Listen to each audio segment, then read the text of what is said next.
And quite late in the process, the Indians decided that they did not want to participate in this. And therefore, we now have, ASEAN plus Northeast Asia plus Australasia.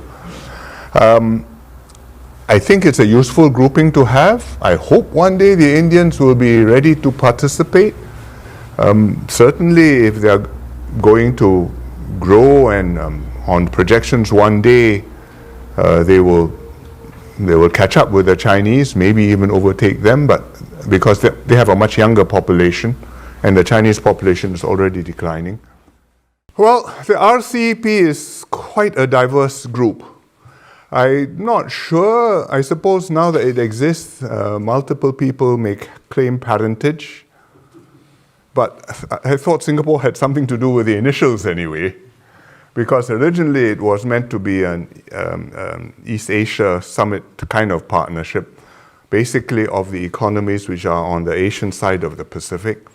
And that included China and the Northeast Asian countries, Australasia, the Southeast Asian countries, and also India.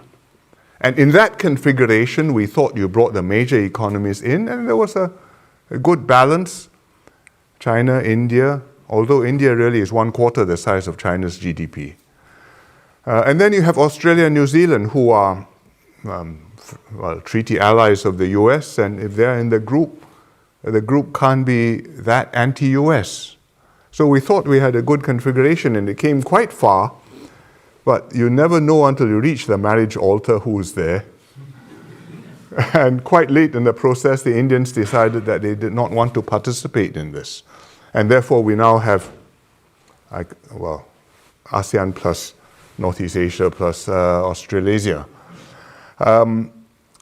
I think it's a useful grouping to have. I hope one day the Indians will be ready to participate.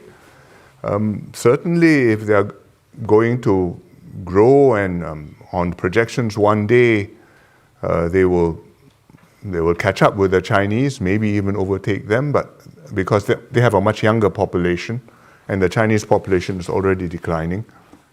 But I think within that framework, there is room for significant economic cooperation. It's less substantial than the CPTPP, which covers many more areas and more deeply, but it does bring these countries together, and it is a signal that we want to trade with one another, and we do not want to beggar thy neighbor with one another. So that's, I think, one package. Your broader question, how does China fit into the system?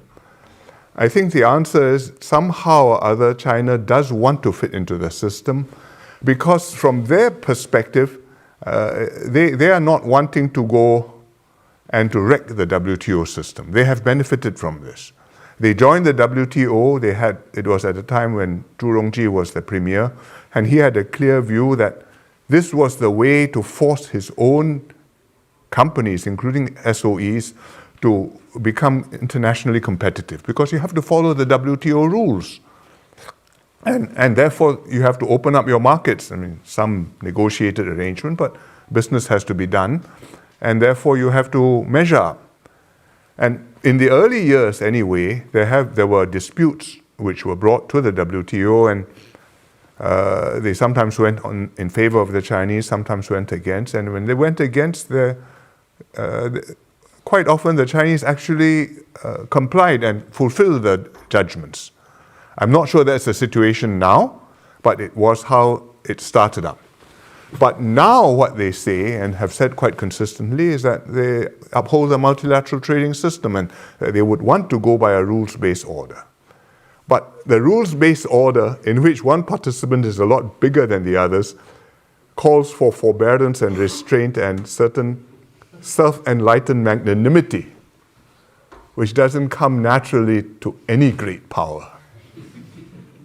And even powers which have done it for a long time sometimes relapse.